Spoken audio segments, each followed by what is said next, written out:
Hey guys, Darren Kai, coach of Wise Action Pods, and welcome back to another episode of Trade Mode heading into round 7. With a quarter of the season behind us now, we are in full swing of upgrade season. So our main priority so far right now is getting rookies off field. And that's probably where I want to start this video off before I get into any individual players, is that our sole focus at the moment is getting rookies off field. So this whole video is going to be based on that fact, and that's what my mindset is at the moment. And I think that a lot of people agree with me that that's where your most of your point upgrade is going to be this week, by getting these rookies off that can drop pretty low scores. But we saw a lot on the weekend. Some can drop 40, some can drop 30, some could even drop in the 20s. So getting off those guys that are on your field that can drop those really low scores and getting them up to even a mid pricer that should be a consistent 60, or even on the better side an 80. America's a pretty good example of that. He's one that's filling that role at the moment, but I will get into a few others that will be potentially in that bracket soon. But getting them up to those guys, that's going to give you a lot of points on field upgrade, where it maybe 30, 40 points at most. Even if you can get them up to a premium, that's even more points that you're going to find every single week that is going to improve your team long term, rather than spot fixing these fires that a lot of people are looking at doing this week. So without further ado, let's sort of get into the main trade out targets this week, and I'll bring up my main targets to trade out quickly. So far is maxed out rookies, based on the fact that we are trying to get these rookies off field. Now, there are some exclusions with this. I do think that Levi Ashcroft is an exemption from this group of maxed out rookies. I do think he still has a little bit more money to make, and he is probably one of the safest rookies we have on field. He seems pretty safe for a 60 every single week, and he can pop a pretty good 90 score every now and then as well. So he is probably the one that I would not include in this. I know a few people have asked me, is it okay to trade out a Levi Ashcroft if it gets me to the player that I want? And while I can agree that it's okay in some scenarios, it really depends on what rookies and how many rookies you still have on field. By now, if your team's very similar to mine, which my team's not any good, but I will be going into this round with 4 rookies on field. That's probably 2 on the defense, 1 in the midfield, and 1 in the forward line. If you have 3 in that scenario, where maybe you're 3 in that scenario, and you're obviously trading at Lever Ashcroft, I'm then questioning who your other rookie is on field. If it is a Lindsay in the midfield and then a Davidson in the forward line, then I have no issues with that, because I think both of them go pretty well this week.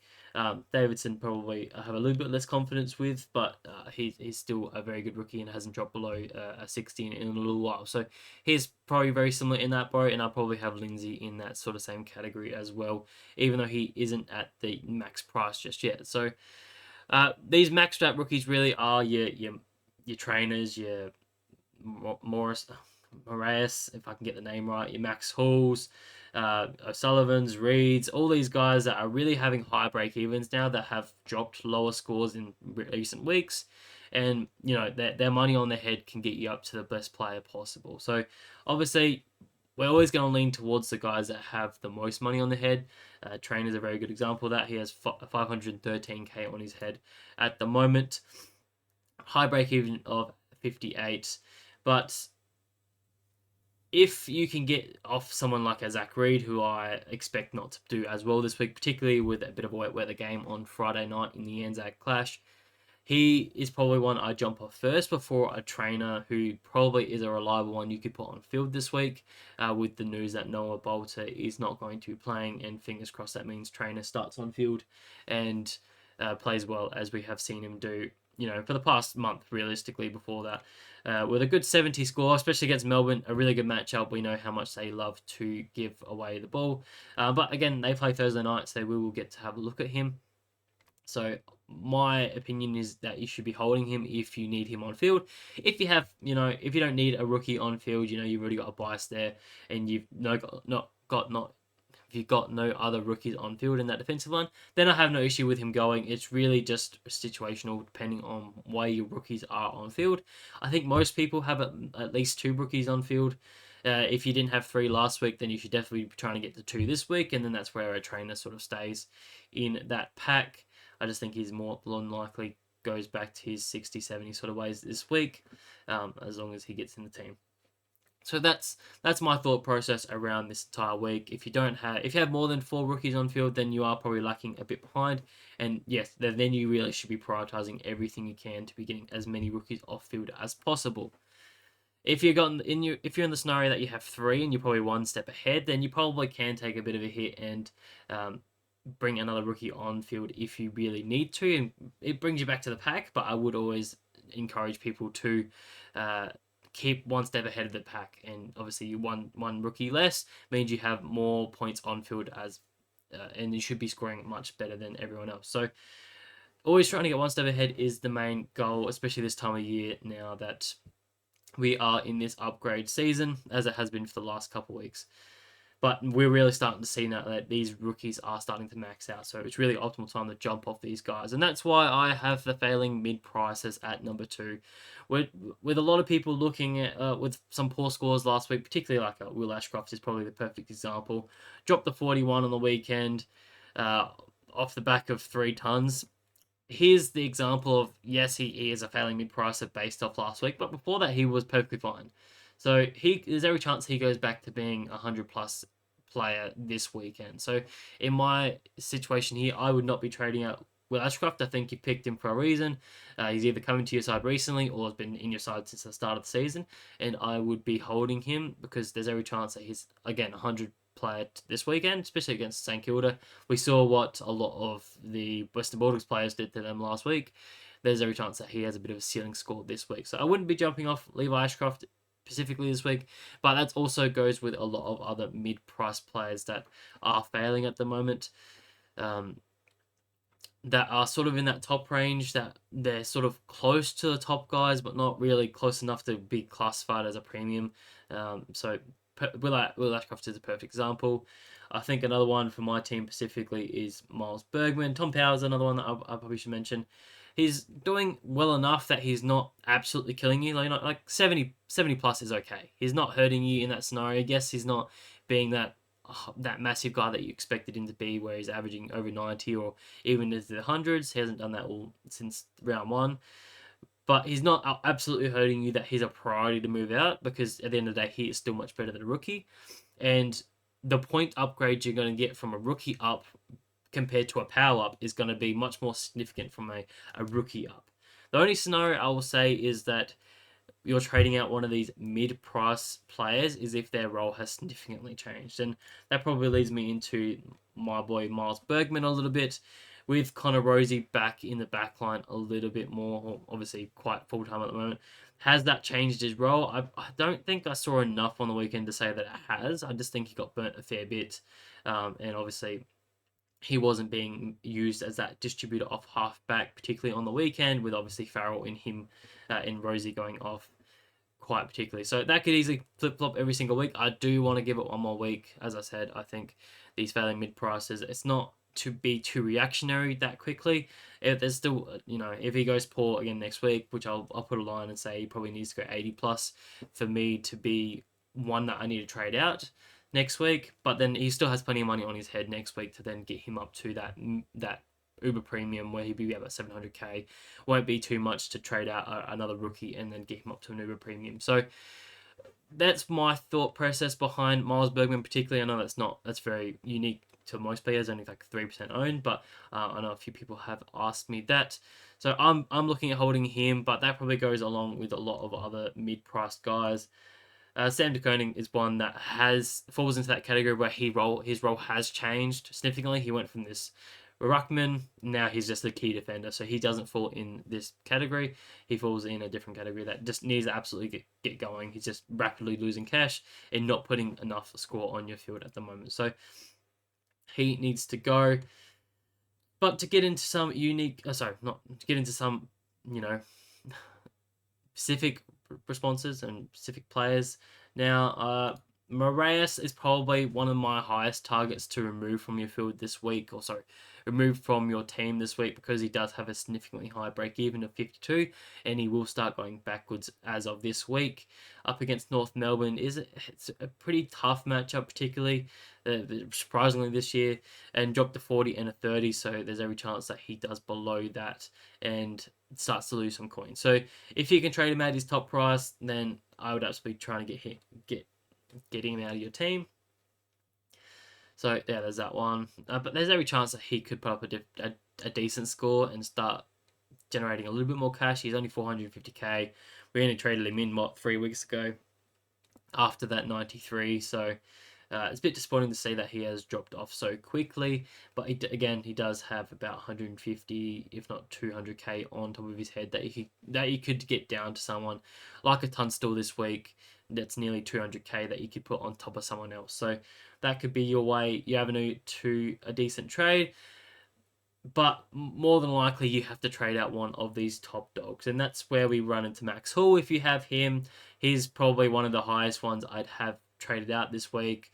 52 break even, 500k on top of his head. He's just by far the clearest probably trade out target that you can jump off of if the money on his head can get you to the player that you're looking for. So he's one that I'd definitely be looking to jump off of.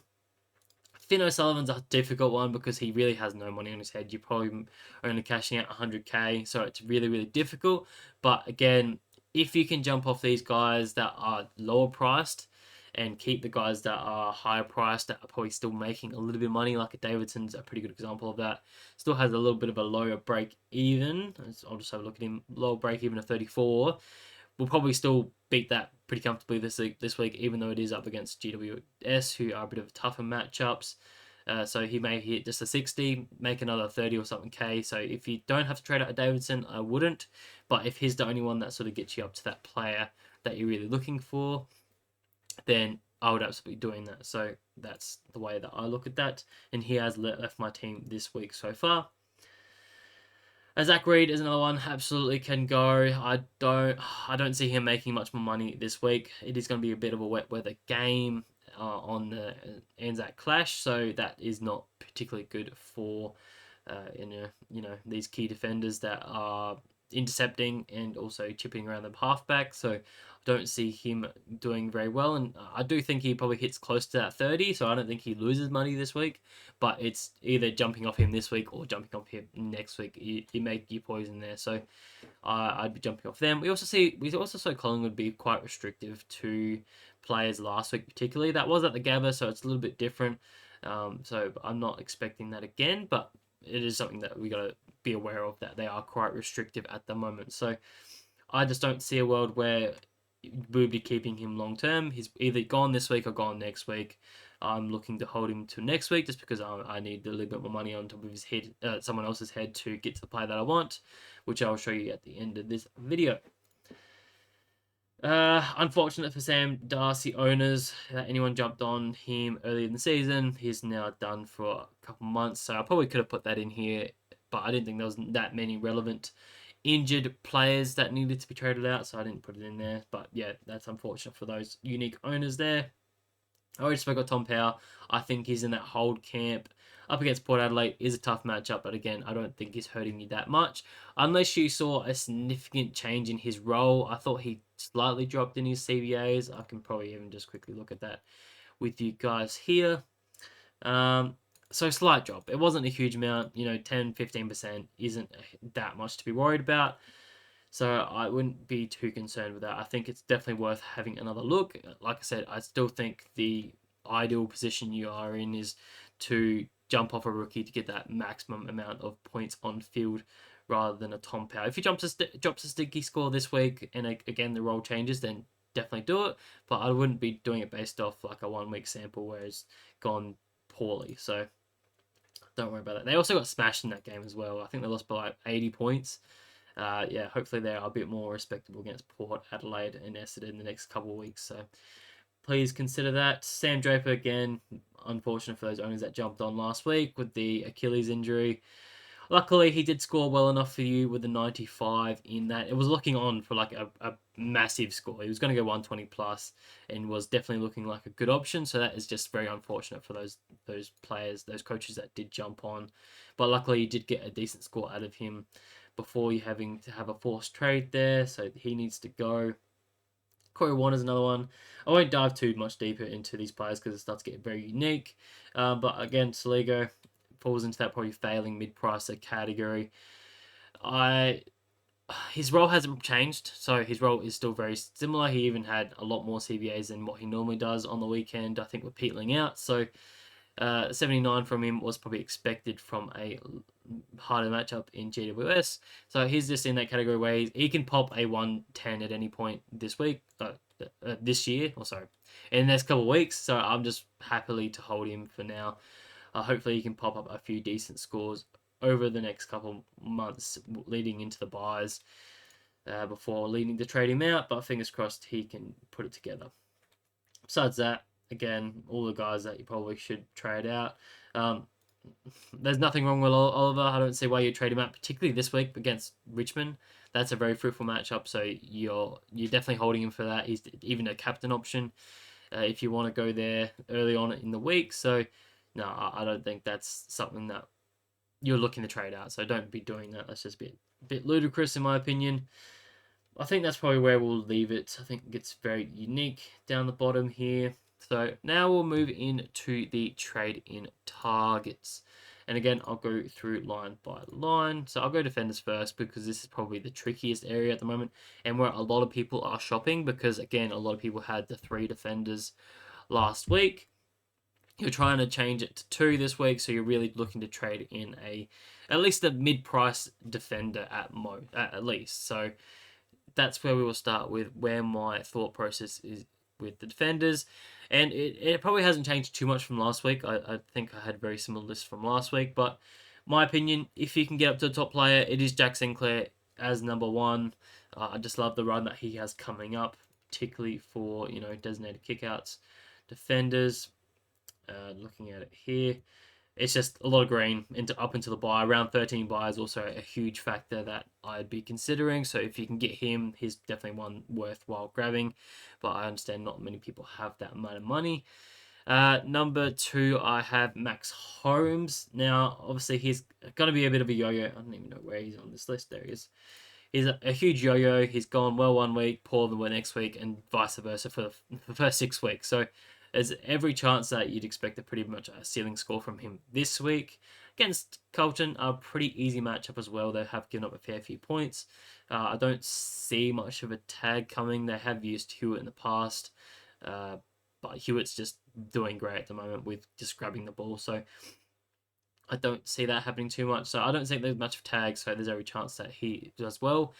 Not going to have a huge breakout in terms of making you a huge amount of money. So there's every chance that people can jump on him next week.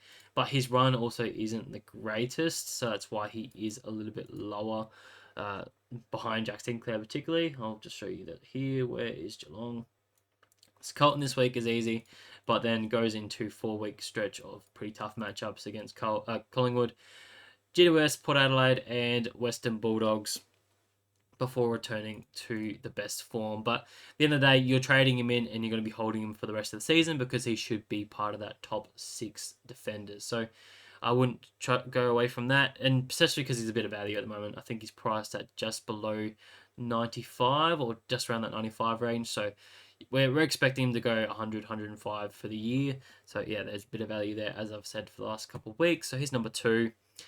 Carl Amon has snuck in at number 3, just with the massive run that they have over the next 4 weeks, particularly. West Coast, Richmond, and Melbourne, all the best matchups you could ask for key defenders, for half-backers and midfielders. So he's partly in both of those camps. And then Suns is also a pretty good matchup as well. So for a month of good fixtures means that he should go really well and also increase his price. And also, I'm expecting him to probably average 110 during that phase. I'm probably expecting a bit of ceiling score from at least one of these matches, probably Melbourne being the one particularly. That's obviously the most fruitful in my opinion. But looking at his scores so far this year, he's only had the one bad score of a 60 against one of the hardest matchups in GWS, where I think he copped a bit of attention up forward. I can't remember who from. It might have been a Jones, I believe. I did watch that game, but it's been a few weeks since then. So, and a few beers since then as well. So it has escaped me a little bit, but he did get a bit of attention in that match. I understand. So besides that, is hasn't dropped below 88 in the good matchups he's had. Essendon being 111, Geelong 110. So when he has these good matchups, he does deliver as well. So you'd expect him to average pretty well over the next next 4 weeks particularly. So he's definitely a huge target. Still a bit expensive with 90. Priced at 90 at 905k. But again, if he can go 110 for you for the next 4 weeks, that is a massive win. So he's definitely up there as a target. I do have Dylan Shields still at number 4 there at a cheaper price. 800k. He's just been consistent with his 90s over the last 3 weeks. Lower time on ground, which is a bit of a concern, but he hasn't had trouble scoring so far. A tougher matchup this week, obviously, against Collingwood. As I said, they are quite restrictive, but it is meant to be a wet weather game, as I've mentioned numerous times so far this podcast. So he may get a few tackles, as he loves to do. So that could work in his favour. He also would have scored over 100 if he didn't get 4 free kicks against him on the weekend as well. So anyone that picked him up would be a little bit sour about that, but you'd be pretty happy overall with what he's doing. Priced at like 80 at the moment, so he has no issues.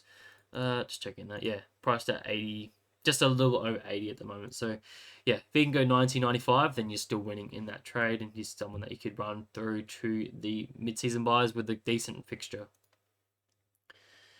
I guess the only concern with that one and why he's further down this list is just because the concern that he may move out of that midfield at some stage, with the likes of Caldwell back in a couple of weeks from that hamstring. Parrish, who knows when he's returning? He's a TBC at the moment. I can probably just show you the injury report here. So Caldwell 2 weeks. Parrish TBC at the moment. Langford's due to come back, but he plays forward, so that's not going to be much of an issue. But the magnets could be thrown around at some stage, so yeah, there is a bit of a concern there. In number 5, I had Jasper Fletcher, who is the cheapest option of the lot at 700k. So at a minimum, you could go him up against Saints this week. Is a very fruitful matchup. Probably should have scored a little bit more on the weekend from that 70. Obviously, I said that the Pies were super restrictive in that game and was one of the lowest fantasy scoring games of the year so far. I think only one player went over a ton, and that was Nick Dacos' 131. So that could have been a lot better than what it was. Obviously, has been finding really good form, and it looks like he has a really good role off halfback for Brisbane Lions. Wasn't super keen on it last week, but have grown on it a little bit more as I've seen the role a little bit more, and obviously that's really affected Azorka as such, and I can see that now. So don't mind Fletcher if you can't get up to anyone else, but he's still not the best option of the lot in my opinion. So don't mind them that. So that's the top 5 for me, but I did have a couple others. Tom Stewart. He definitely doesn't beat the other guys that I have on my list just because he is not performing as well as he should, and he's been a super roller coaster and has ruined people's seasons. I know Bales has been stuck with him all season, and it's absolutely destroyed him, just missing 2 games, and obviously hit that 9 in round 2. And the 60 on the weekend is so far poor that you'd expect a bit of a reward after all the holding, but you're probably just holding him for the remainder period for now. But he could eventually turn it around, but probably not the week to jump on him, but he's down the list there. Trent Rivers, a lot of people want me to talk about. Now, I have probably a bit of a biased opinion against Rivers because I traded him in last year, and he burnt me fairly badly because I paid up for him quite a bit. And I traded him in when the likes of Petrarca went out of that midfield with that rib injury. So he had a predominantly midfield-heavy role, and I just thought, a pretty good run, he should go well, and I think he just averaged like 70 on my side for like 6 to 8 weeks for the remainder of the season. So I'm not a huge fan of it, and I'm not a huge fan of it now as well because the role hasn't changed. He just played halfback, and he just had a very fruitful game where he got 10 marks, and I think that was due largely due to the fact that Stephen May was out, so he had a bit more of a responsibility back there. Stephen May probably comes back this week, and Trevor Rivers probably goes back to being a 70 to 80, maybe 90 at max sort of player going on. So I'm not a huge fan of it, but I understand that he has a very good couple matchups coming up. But again, not going to be someone that you want long term, and you really want to pick someone that is a bit longer term. But if you can't get up to anyone better, I'd still have Jasper Fletcher in before him, just because I think he has a bit more of a predominant role back there. But he also comes with risks, obviously, his own. So I didn't mention that Kitty Coleman is only listed as 1 to 2 weeks away. So, if he comes back, plays VFL next week, or VFL next week, and then comes back into the AFL side straight after that, then what happens with Fletcher? Does that remove him from his role? It's hard to sort of predict that, but that's definitely what I'm expecting as long as Kitty Coleman can keep going. So there is risks with all these mid-price players as expected. Bowie's probably another one, but he's a little bit more expensive now. He obviously had a bit of a ceiling score as well with May out. Been super consistent with about an 85 average over the first 5 weeks of the season before the big 113. Obviously, good matchups as mentioned. So here's another option, but they're getting a bit more expensive now, and I just don't know if it's going to be sustainable. He's priced at roughly 85, roughly 85. So probably only going to get another 5 points of value out of him before he really starts to go backwards with a bit of tougher matchups to come after that. So yeah, probably it's a very short term play. So I'm not really in favor of trading in these guys if it's only going to be a very short term play. 2 to 3 weeks is a bit of a touch and go. When it's 4 to 5, then at least you can upgrade your team and really start to improve your team during that period while you've got this good fixture. And then by the end of the 4 or 5 weeks, then you could move him on after that if things go sour. So yeah, I don't like the 2 to 3 week plays in my opinion. You really want to try and get the maximum amount of a benefit out of its teams as you can.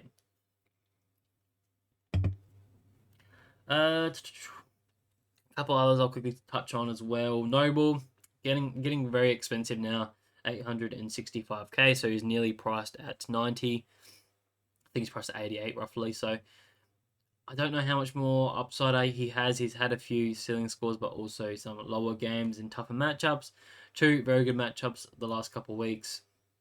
Goes into a couple of tougher matchups now, so I'm probably not in favor of trading him in at the moment. So he's down the list. Nick Martin I didn't touch on because I'm classifying him as a forward now. He's in, spoiler alert, he's in my top 5 forwards. So I just think, but I would have no issues with you trading him in as a defender for short term. For now, if you can get up to him, he's definitely a very good player, and he did well on the weekend as expected against the Eagles. 100% time on the ground, which was very impressive as well. But tougher game up against Collingwood. Probably going to be a lot more of a contested game around. That's not going to go around with him. So the ball's not going to get out into the wings as much. So that may mean he's not going to have the best score on the weekend. So be aware of that if you're trading him in. But he should be good long term. He's definitely going to be part of the top 6 forwards. I don't probably see him being part of the top 6 defenders though. So be aware of that. And the 2 GWS boys at the top here, Whitfield, just too expensive in my opinion, even though he is absolutely killing it. He's such a good player and loves to find the pill.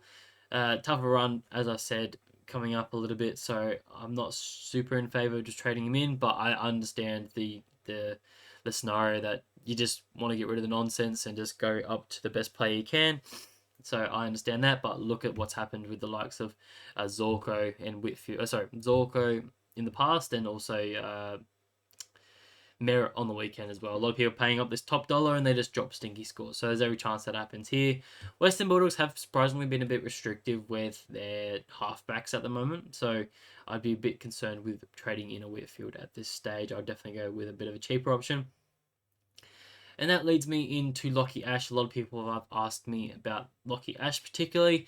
And I have concerns. I say I have concerns because I don't think we've seen a team where we've had 2 players averaging 100 in the halfback previously. I think the only ones I can think off the top of my head is Sinclair and Wanganeen-Malura at the moment. And again, that's a very low ton from a Isaiah Wanganeen-Malura, like 101 or something like that. And a Sinclair was only 102 or something like that. So two very low tons, whereas a Whitfield we're expecting to be like 110, 115 averaging player for the year. So how does that leave enough points back there for Lockie Ash to be able to be this consistent 102, 105 averaging player? But saying that he is priced at roughly 95, so how much more points do you see him actually averaging? Maybe 5 at a maximum. I just don't think I see it. I'll quickly look at his run as well. I know he's taking some kick-ins at the moment, so the role has slightly improved, but it's not enough to probably be a worthwhile trade. Decent run, a couple greens in there, but a couple a couple oranges at the same time. So not the worst, but not the best at the same time. So I'm just not a huge fan. I will say that just because I think Lockie Whitfield's the man.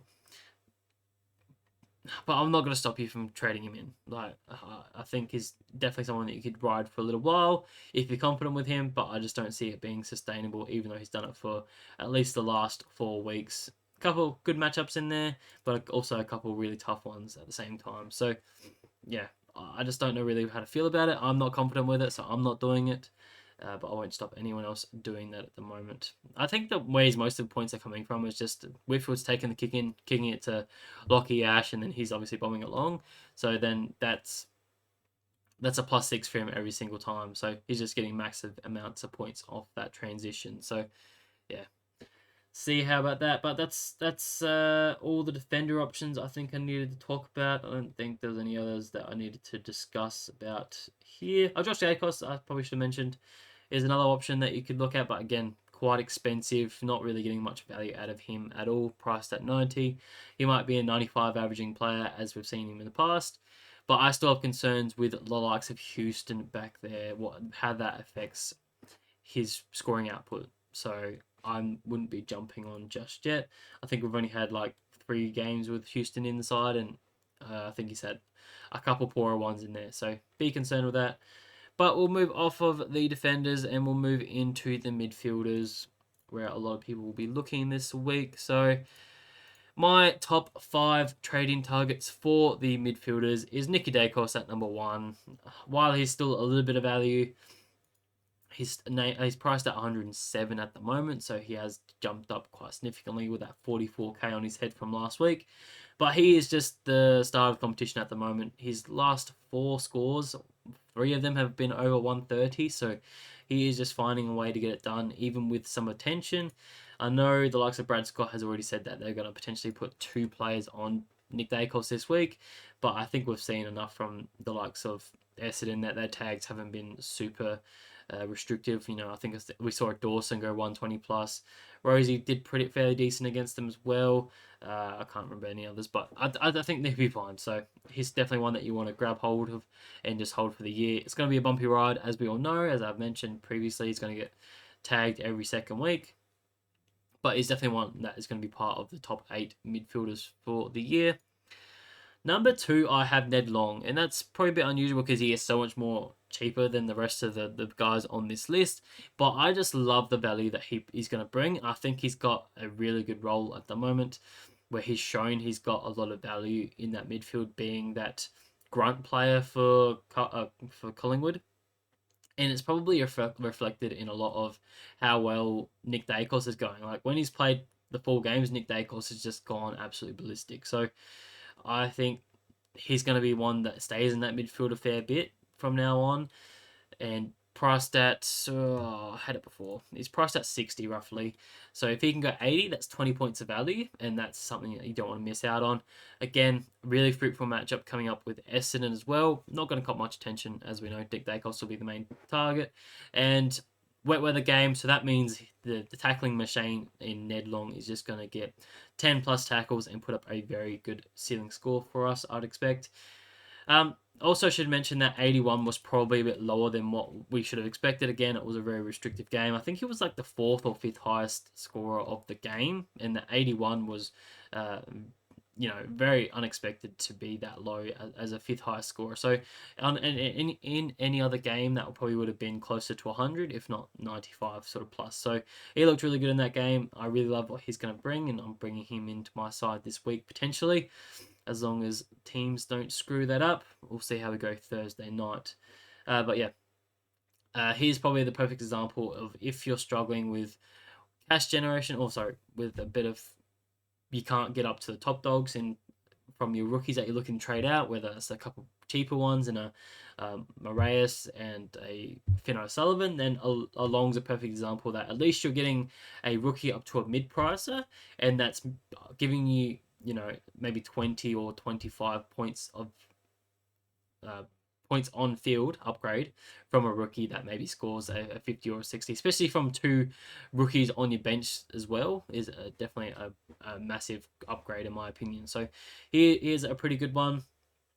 He's also a pretty good example that he's cheap enough that you could potentially get, something that I'm looking at doing this week, which I will talk about a bit later, is if you're looking to jump off of a mid-pricer that's failing, whether that's a Levi Ashcroft, a Will Ashcroft, or a Bergman, or even a TDK as such, and you're getting that upgrade from them to a Max Gorn or an Uber Premium as such, and then you're getting a rookie up to Ned Long, I'd still classify that as a win because you're still getting a rookie off field in that scenario. So that's the only case that I would say that jumping off a mid-pricer that's failing and you're still getting an upgrade on the other side is definitely a win in my opinion. So that was probably the only scenario that I'll say that I'd allow you to jump off these mid-price failing players that could continue dropping poor scores or could bounce back. So if you're guaranteed to get the upgrade on both sides, then I'd be doing it. But besides that, I probably wouldn't be doing it as much. So Ned Long, back to him. He is a very good option at number 2 there. Very cheap. Like I said, good matchup. Love what he's doing at the moment, and I think his job security is quite solid. I think the only question mark that I have is who jumps out of that midfield a bit more now. Obviously, with Houston coming back this week, that means Perryman, what is he doing? Does he spend more time in the midfield like we've seen him in the past? Then does that move on a Ned Long at all? Or does that move a side bottom out more? Does it move a Pendlebury out more? I do think that Ned Long has surpassed those sort of guys. I think he's doing a lot more of the grunt work, and I think Craig McRae has seen that when he's up and firing and in that midfield, then they're absolutely flying and allowing their best players to do their work. So I think that's where they'll start to move a Pendlebury out, maybe play him half forward a bit more, or maybe move a side bottom to the wings like we've seen him in the past. So I'm fairly confident with Ned Long's job security, but we will see where he's named on Thursday night because they do play Friday night, so it is fairly early, so we'll be able to tell. But fingers crossed he can avoid the sub. Number 3, moving down the list, I have Jai Newcomb. Again, very similar to Amon. Great run. Should put up a very good couple scores as he has gone the last 2 weeks, averaging 118. And I think Nash out of the squad only helps him further by giving him probably more tackles because Nash is typically the tackling machine for them, playing that defensive role. So I think Newcomb will have to do a bit more of that grunt work in there to get those tackles off. So he should be able to bump up his numbers a fair bit. He's doing all of it at the moment. Would like to see him kick more than what he's handballing, but you're going to take what you can get at the moment. So he looks like a great option. Great run, as I've said. Bit more expensive, so you are paying a premium price for him when you could pay maybe 20 or 30k more for a Tom Green, for example, who's number 4 on this list. But I think you're going to get more reward out of Newcomb at the moment at that cheaper price for a sustained period of time, and you probably can run him through to the mid-season buys and then trade him out then if he doesn't continue his ways. Especially because Nash is probably out for 3 to 4 weeks. I think we find out tonight with that dangerous tackle or swinging arm, however you want to look at it. So Newcomb is a great option there. Number 4, I said Tom Green is still a very good option at that cheaper price at a premium. I don't even know where he is on this list. I don't think many people are trading him in. Tom Green, let's go. He's probably the epitome of trading for what you're going to expect to get from him. He's just been quietly averaging, 105 over the first 6 weeks of the competition. Only had the one, I guess, peak score of 121 against the West Coast Eagles. Besides that, he's just getting low tons every single week. So he's probably not going to be the award-winning pick, but he's just a very safe pick at that price range on the lower end of the 1 million scale, and definitely going to be part of that top 8 midfielders for the year, in my opinion, as he's shown he's been able to go 110 plus. So yeah, I really like what he's bringing.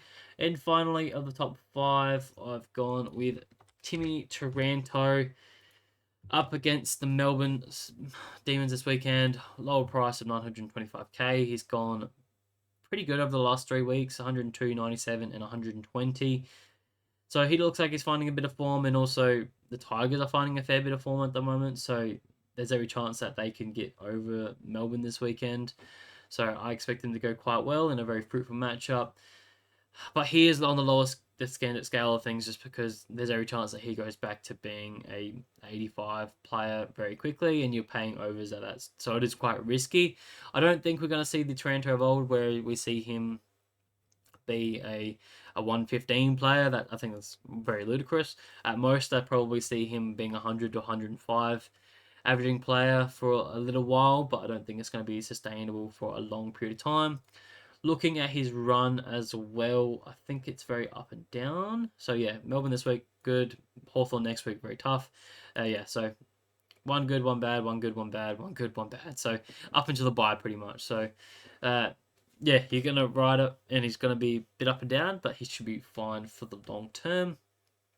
So he sits there at number 5. Just going down the list now for trade-in targets. I'll talk about Petrarca soon. Bontempelli, I do think it's a little bit premature to jump on him so early. He's still just getting into his game. I know he was really, really good in that game. But against the likes of GWS and Port Adelaide in the next two very tough matchups, I do think he's going to struggle a little bit and cop a bit of attention. So I wouldn't be jumping on him at that mega price. Boxall, I probably should mention my trade-in targets now I've done that. For the rookies, so my number 1 downgrade target is James Tunstall. And that has switched around a little bit from my video from last night, where I talked about my team review. And that was the fact that the team news, so the injury news had changed a fair bit. So with Matthew Carroll dropping down to 3 there, I wasn't aware that what's his name, Cowan, was due to be back now. I think when I looked at it, he was 3 to 5 weeks last week, but now he's surprisingly a test to play this week. So if he is a test to play, then there's every chance that Carroll gets dropped this week for Cowan. They have shown to have a preference of Cowan back there. So yeah, so I have a little bit less confidence that Carroll has the job security, whereas a Tunstall, with Bruce Reveal being out for 3 to 4 weeks now, that does give him a bit of job security back there. But again, with Kitty Coleman in 1 to 2 weeks, there's every chance that he gets dropped when that happens in the next couple of weeks. So none of these rookies really give me any confidence that they're going to be there for a long time. So I'm not super confident with any of them, but if I had to pick them, I'd definitely go with the Tunstall at the moment. Being at that cheaper price range as well, you're going to get the most benefit up against St Kilda. Fruitful matchup. Not the lowest break even, but yeah, I can see him going quite well in there. So take that as you will. Will White is also there, but he is a forward, so I'll talk about him shortly. I'll talk about him now. Fuck it. Just because I can. He is a small forward for Carlton. He's had 2 very fruitful matchups against Eagles and North in the last 2. That's why he scored so well. So the reason why he is number 2 is just because I think he has the best job security of these sort of guys at the moment. But I think the scoring potential is not there. I think he goes back to being a 30 to 40 averaging player very, very quickly as early as this week, with a couple of tougher matchups coming up. So his cash generation will dry up fairly quickly, and you may be stuck with someone that's priced at 400k in a couple of weeks' time. So I'm not super confident on that, but he does sit there at number 2. I already spoke about Carroll. And then pretty much besides those 3, I'd be pretty much selecting a basement rookie that is selected. gives you the most amount of coin that you can possible to put on your player, and then that gives you the most amount of money you can get up to a premium or a mid price, or however you want to look at it, and just try and get one step ahead on the competition by trading in the best rookie available at that basement price. At least we got that out the way. Now let's quickly go through. I think I was done with midfielders, maybe. Quickly scanning through here. Not really looking at many other midfielders. I think I've touched on all the major ones that we should be looking at. So we'll move on to the rucks now. Should be fairly straightforward, in my opinion. And it is, you're trading a Max Gorn if you don't have him and you're looking to jump off a TDK. So he is definitely the one that you want to be targeting. Good rate run for, as we all sort of know. I can probably just show it on here a bit easier. Richmond, West Coast, Hawthorn, very fruitful matchups the next three. Brisbane a bit tougher, Sydney up and down, and then obviously a couple of easy matchups again leading into the bye. So he definitely has one of the best matchups and fixtures for Ruckman, and he's flying at the moment, going back-to-back tons. So he looks fit, looks healthy, and looks back to the max score of old, and definitely could be a captain option Thursday night. So he's definitely one that you could be trading in this week, and he's definitely the preferred option. And Cherry is at number 2. Showed a little bit of something that we're used to on the weekend with his 116 from 11 tackles. Now, I don't have the huge amount of confidence that I'd be jumping this week if I was a non-owner, because he does still have a very tough matchup in Jordan Sweet this week, who is one of the most restrictive rucks at the moment. So there's every chance that he drops another 80 or 90 next week. Essendon typically have been tough, but obviously with their two main rucks going down, it's going to be interesting to see how that affects that matchup against Todd Goldstein. If they go that way, we'll find out pretty shortly which way they go. So that's an unknown what that matchup's going to be like, and then runs into Oscar McInerney, who is a pretty tough matchup as well. So 3 potential tough matchups to come. It doesn't give me a huge amount of confidence that you're going to get the maximum amount of value out of him. So I'd probably lean towards getting an upgrade elsewhere on your field at the moment. I know TDK hasn't been performing the best, but if you can't get to any other significant ruckman and have got a lot of confidence that they're going to do well, then I wouldn't be jumping at all. So that's just my opinion. Todd Goldstein, if anyone's looking at jumping on him, I don't think is wise. He's 36. He hasn't played for the best part of, 6 months, if not 9 months since last season. So I just don't know if he's going to be able to withstand it that comfortably. He's obviously a cheap price, but I don't think he's ever averaged over like 70 or 80, I believe, when I look back at his historical data. Yeah, it's been a long time since he's done that. So I don't see any confidence that he'd be just an instant, a 90 plus sort of guy. So I wouldn't be risking it. Maybe we'll look 1 week and see what happens following on from there. I would not be jumping on it this week. Briggs fell out of the top 5 here just after that poor performance on the weekend with 39.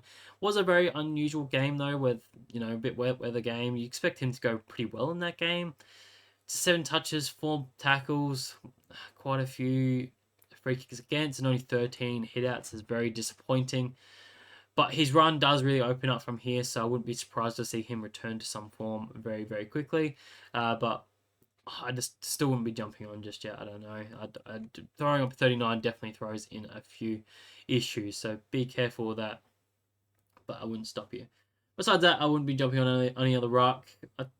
Tim English is probably an interesting one with the likes of Sam Darcy dropping out now for a fair few months. That probably means that English has to do a fair bit more of the load, so that could mean a few more ruck contests for him, which means more hitouts, being more around the ball, potentially getting a few more tackles here and there. So I could see him having a bit of a bump. So anyone that started him would be fairly comfortable at the moment, but probably not too much of a trade target this week, just because he's still at a pretty elevated price tag of 996k. So I want to see what effect that has with Sam Darcy out for full game. So there's that one. So we'll leave the rucks there. I guess the only discussion point that we need to talk about is Tom De Koning. Is he a trade or is he not? Touching on it a little bit, he has been very poor and he does look extremely sore. So I highly expect Pitnet to come back in, as I've said for the last couple of weeks. I don't know why they haven't. He played the first VFL game on the weekend. So there's every chance that he does play this weekend. And that would be pretty much an instant trade out because we would see him probably being an 80 player, if not even worse, because he's been worse than that recently. But I would not stop anyone jumping off him and going up to a max scorn this week, as long as, like I said before, you can get an upgrade on the other side of that and trying to still get a rookie off the field. So it doesn't cost you much from going from a TDK to a max scorn. It's about 60k, and then you can use the rest of the money in your bank and the upgrade money to then upgrade another player. So I wouldn't stop anyone doing that, and I'm looking at doing something very similar. So keep that in mind. I don't think he's one that you want to jump off just for the sake of jumping off, though, just because he's underperforming.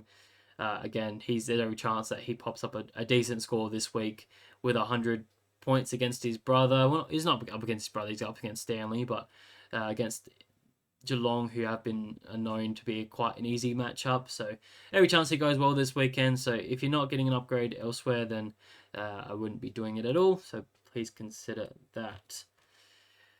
We've been going for a long time, but I'll quickly breeze through the forwards, even though not many people should be looking in this area. But again, Tunstall's number one. Rookie downgrade. But if you're looking for a premium forward, Petrarca is number one with the next two matchups. He is a premium and going to be top 6 forward for the year at a low price of 890k. So if you can jump on him with the next two matchups, you'd be very, very thrilled with that. He's definitely been part of my plans for a little while. So I wouldn't stop you from doing that. Just hit the back-to-back hundreds on the weekend against two reasonable matchups. So good to see him finding some form and increasing his price in the right direction now. Up against two easy opponents, he should have a few ceiling scores. He's in the midfield a lot more than what we had seen in the previous. I think he was up 80% on the weekend, which is a positive. 82%. So yeah, awesome to see him in there a lot more. So that means he's going to be a bit more consistent, and again, should be a one that we want to have all season. Isaac Rankin there is at number 2, just at that cheaper price than a few of these other guys. He still presents 5 points of value at a minimum, so I like what he's doing. Decent run as well coming up for midfielders, I should say. Fremantle, Carlton, then Port Adelaide, Port Adelaide and Collingwood, and then West Coast. So not a bad run, but not the best run either. Just pretty mediocre, but again, presents a lot of value. Jason Horne-Francis has been great for the last 3 weeks in that midfield, so he still presents a little bit of value as well, about that 900k range. So definitely jump on him if you're looking for a a premium forward. And then Nick Martin is down there at number 4, and I've got him a bit lower just because, again, I still think he's very overpriced at the moment, nearly at that $1 million figure, priced at about 100. I still don't see him being a 100 averaging player just on that outside of things, so it could prove me wrong, but I just don't see it. But I wouldn't discourage anyone from that is confident with him to not do it. Again, I'm just really prioritizing value, so I think the other guys present a lot more value with more money to make and more. And I can use that extra 100k next week as well. So, yeah, that's just my thought process. But Nick Martin, very good player, going to be part of the top 6 forwards for the year. So I wouldn't stop you from trading him in there. Quickly going down the list, Pickett is another decent option that I looked at, but again, I spoke about this a little bit last week. He had a bit of a ceiling score on the weekend with 5 goals. Not going to expect that every week, but could average 90, if not 105 over the next 2 weeks, particularly before dropping off a little bit. It's just not someone that you want to have in your team long term. So I'm not super confident with it, but if he's the best you can get up to, you're 100k short of a Petrarca, then I wouldn't stop you from going there. I wouldn't be super confident with it. Not trading in the standards, that's just ludicrous. He's been pretty poor all year. The role looks extremely poor, but he's just finding the ball at the moment. Owner's got a bit kissed on the weekend, so take that as you will, but I wouldn't be trading him in. Besides that, no one else really to mention here as a target. I think a lot of people are just going straight to the top if you don't have them at all. So yeah, pretty straightforward there. So to finish up the video, I'll quickly show you what I'm looking at doing this week, and it has changed a little bit. It does mean that I've traded out Tom de Koning to Max Gawn, and that only cost me 60k, and that allowed me to go Davidson to a Ned Long, still getting a rookie off field. That meant that Levi Ashcroft got swung forward. I'm fielding Lindsay in the midfield, running Ned Long at M7 there, and I've got the 2 rookies in the defensive line at the moment. So I feel like that's a pretty happy medium for me. The other option I was looking at was trading in a Petrarca into the forward line, but I just feel like this gives me the most points upgrade. Going from a Tom de Koning, who's unfortunately being pretty poor at the moment, to a Max Gawn, who hopefully has a bit of a ceiling score, can chuck the VC him on Thursday night. So that's potentially 10 to 20 points on average upgrade there. And then going from a Davidson to a Ned Long, I'm expecting Ned Long to be an 80 averaging player, and Davidson was a 60 roughly, so I'm expecting that's another 20, so maybe 40 points of upgrade on my field this week. So I think that gives me a lot of different options. Obviously, getting from a Tom de Koning to a Max Gawn is a big upgrade as well. Just with having a bit more certainty of captain options, and it's going to be someone that I can hold for the remainder of the year as long as no injuries occur.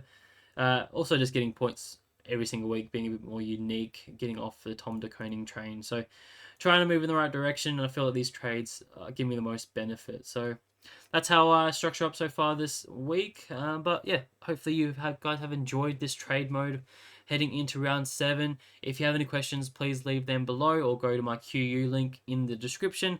Then you can get a personalized question answered from me. I can do a team review for you as well.